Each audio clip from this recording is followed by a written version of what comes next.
I can tell you that I'm not the only one who's uncomfortable with what's happening. I have to start off on the big news of the day, and that's the decision from Stephen Guilbeault to quit.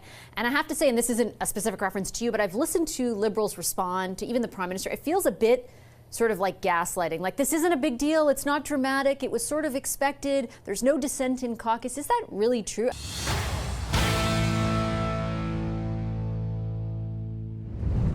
Stephen Guilbeault sat down with Capellos last night and explained exactly why he's leaving politics and his seat in Parliament.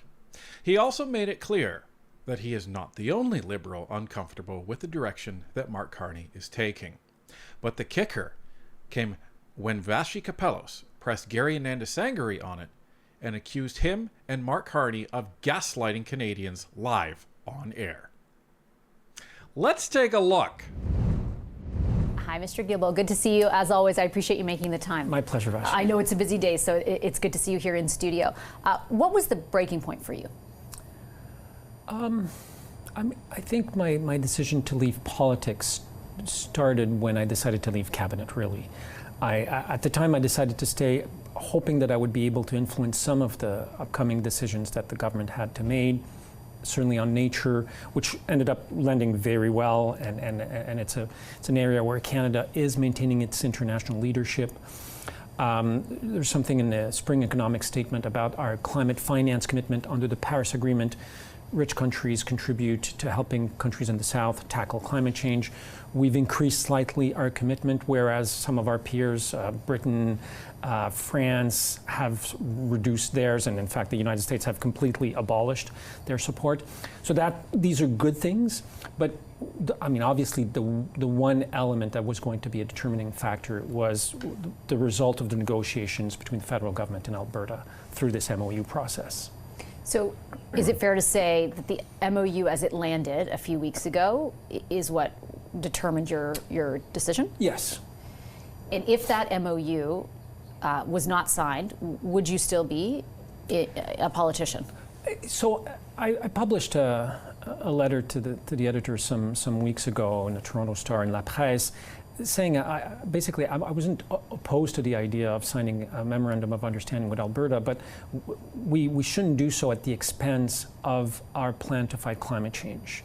As a cabinet member and as a member of the Liberal caucus, I have supported what we're doing in terms of investments in defense. It's very important. The world is becoming a more dangerous place.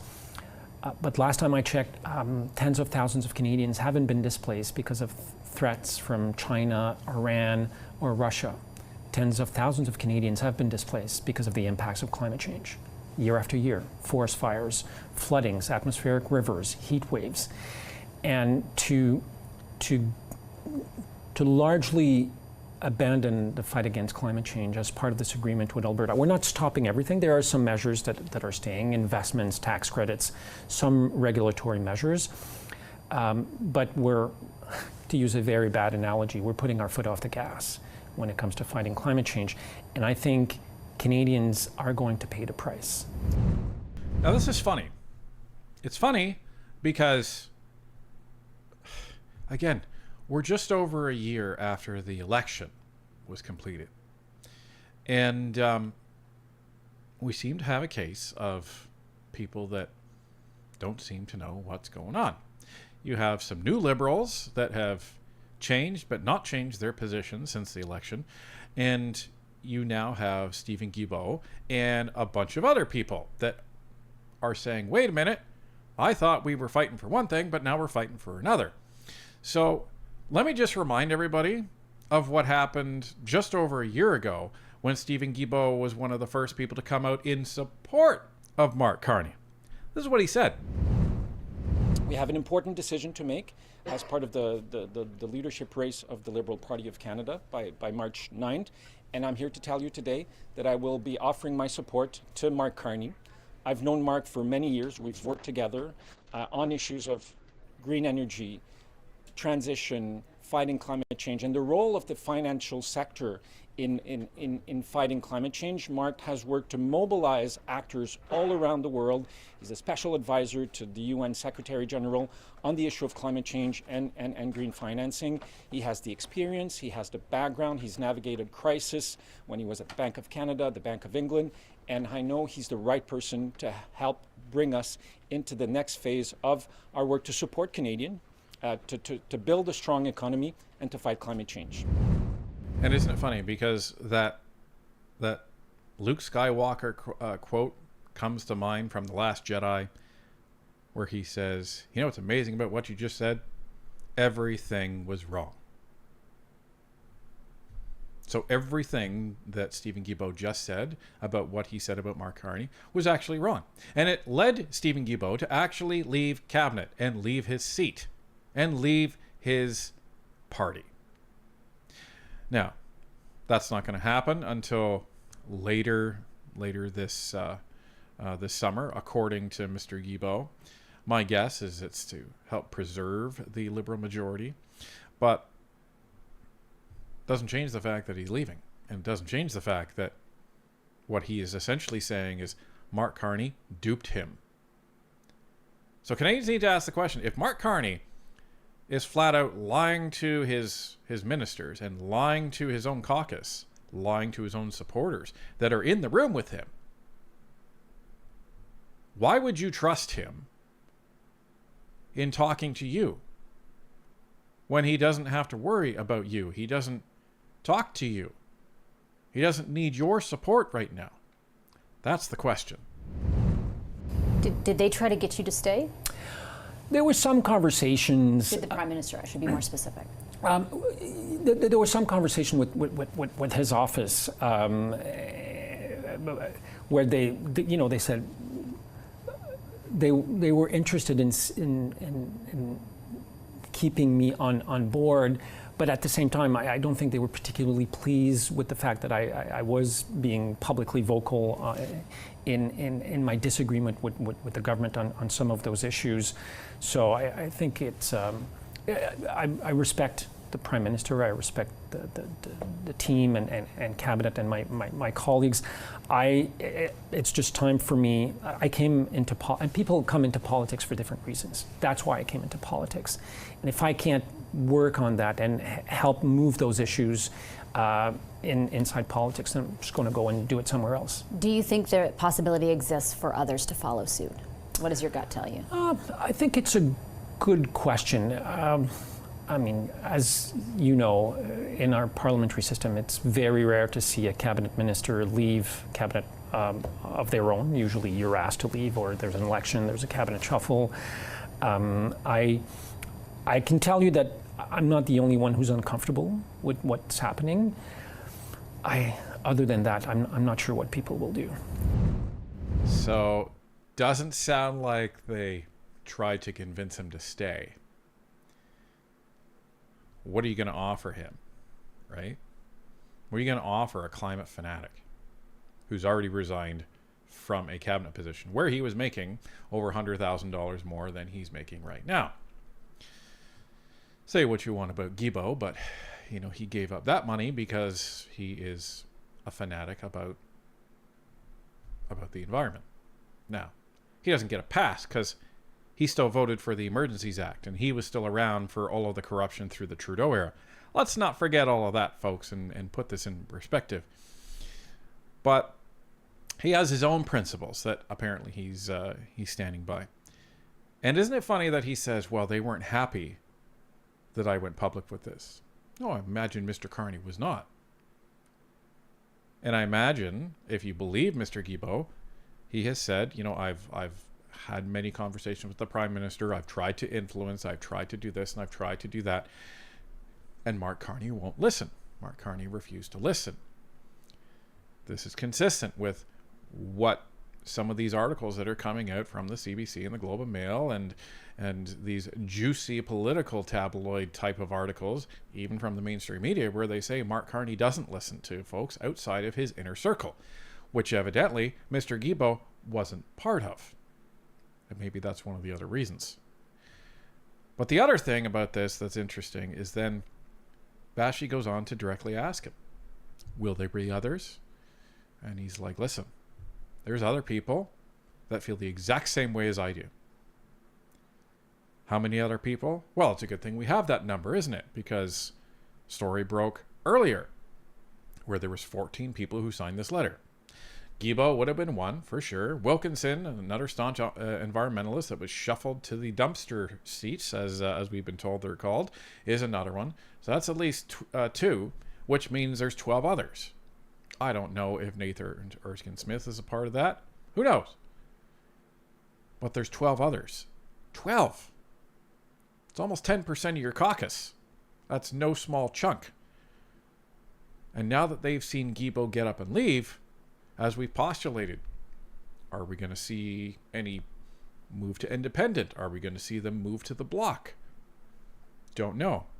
Again, just to reinforce, we're against floor crossing from any party because that betrays the voters that voted for them. But it'd be interesting to see what the Liberals' reaction is if that started happening and if they lost the majority. It's going to be interesting to see when exactly Guilbeault resigns and when Nate Erskine Smith steps down and when Wilkinson is gone, because if all those three of them left today, Mark Carney's majority is gone, because that moves him from 174 to 171 seats, and you need 172 for a majority, but that's with the speaker voting. So this is fascinating how this actually may end up working out. Guilbeault may stay beyond the by-elections just to keep it a majority, but why would he? It's interesting. So he wants to leave. He's probably burning some bridges on the way out, but he's doing so in a way that doesn't hurt the party. Well, why would you trust a guy who told you how he was going to run the party only to then turn around and not do it the way he told you he was going to run the party? Sounds like he told you what you wanted to hear in order to get your support back in the Liberal leadership race. And once he didn't need you anymore, he said, good, I don't need Guilbeault anymore. Why would you trust him? So this is interesting. But what's more interesting is what happened right after that when Vashi Capellos sat down with Gary Nandasangari to talk about this, and his response, Mark Carney's response, and the Liberal cabinet response to Guilbeault leaving. Hi, Minister. Welcome back to studio. I appreciate you making the time. I have to start off on the big news of the day, and that's the decision from Steven Guilbeault to quit. And I have to say, and this isn't a specific reference to you, but I've listened to Liberals respond to even the Prime Minister. It feels a bit sort of like gaslighting. Like, this isn't a big deal. It's not dramatic. It was sort of expected. There's no dissent in caucus. Is that really true? I mean, this is a very prominent member of your caucus and formerly of the government's cabinet, a star candidate in 2019. Isn't this a big deal that he's going? And doesn't it say something about your government? I will say it's a very personal issue for me. Like, Stephen's a good friend.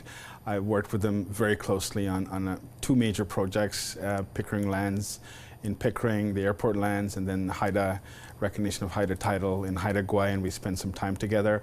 I have the utmost respect and admiration for Stephen. He is first and foremost an incredible human being.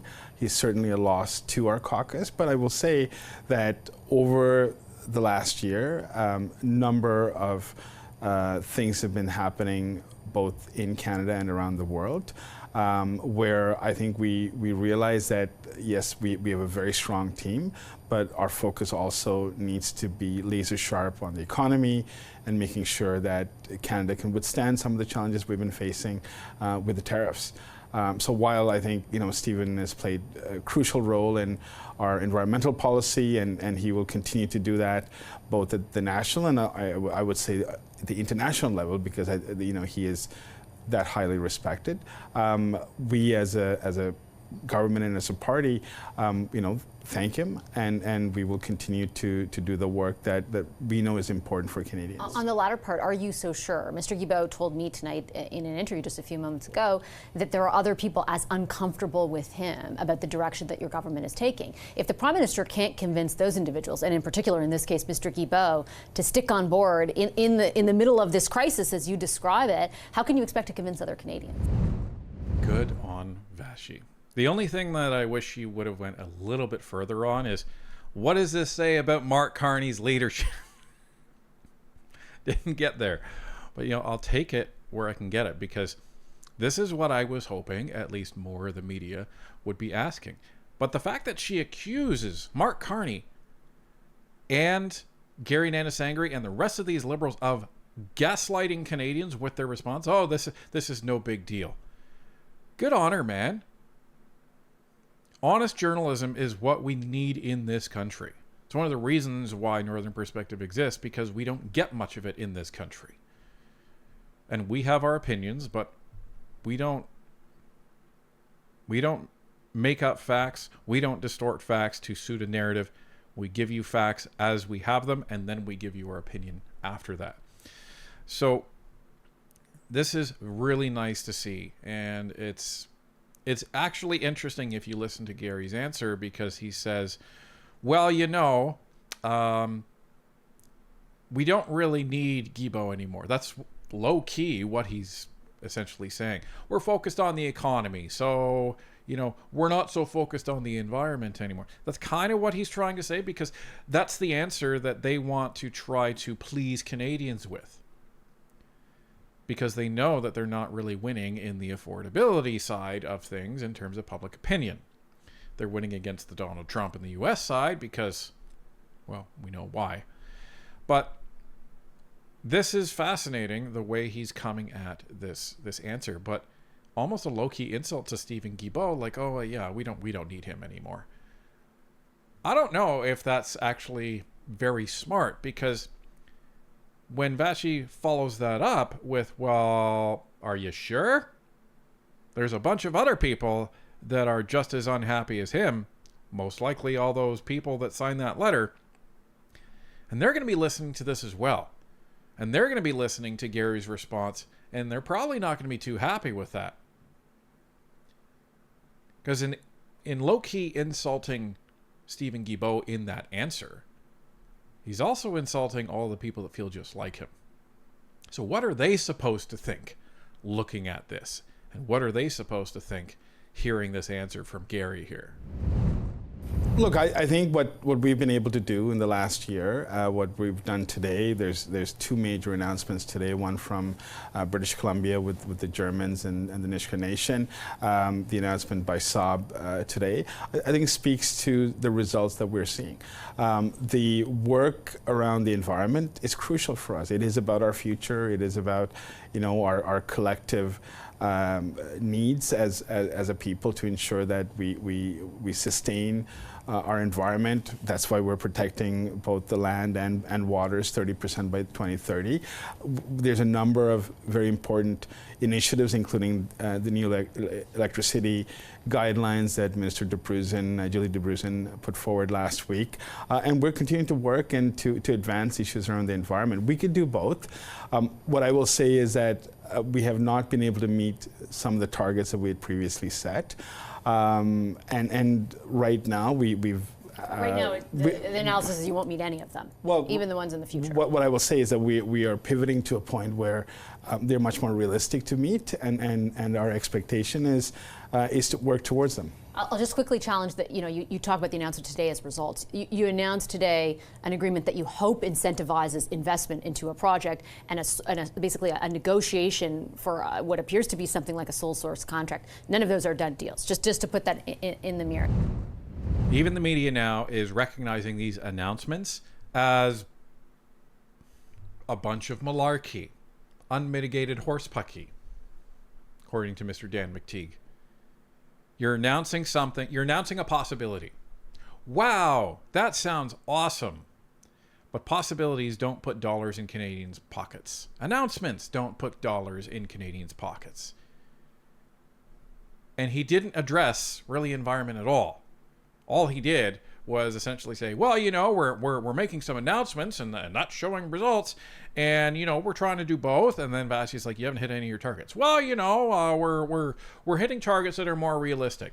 Ladies and gentlemen, if we've learned anything about the government, and CBC follows this same mantra to the T, is that when a government can't hit its own performance metrics, what do? They change the performance metrics so that they actually don't have to change the behavior. And voila, you've hit your targets. Like, that's like saying, I'm going to run the 100-meter, and the world record is 9.79 seconds. And halfway through, I realize I'm really not going to break that record. So I'm going to change the world record to 25 seconds. Well, now I break that world record because I've changed what the metric is. Wow, isn't that amazing? Everyone pat me on the back, vote for me in the next election. Ladies and gentlemen, this is what the Liberal government is all about.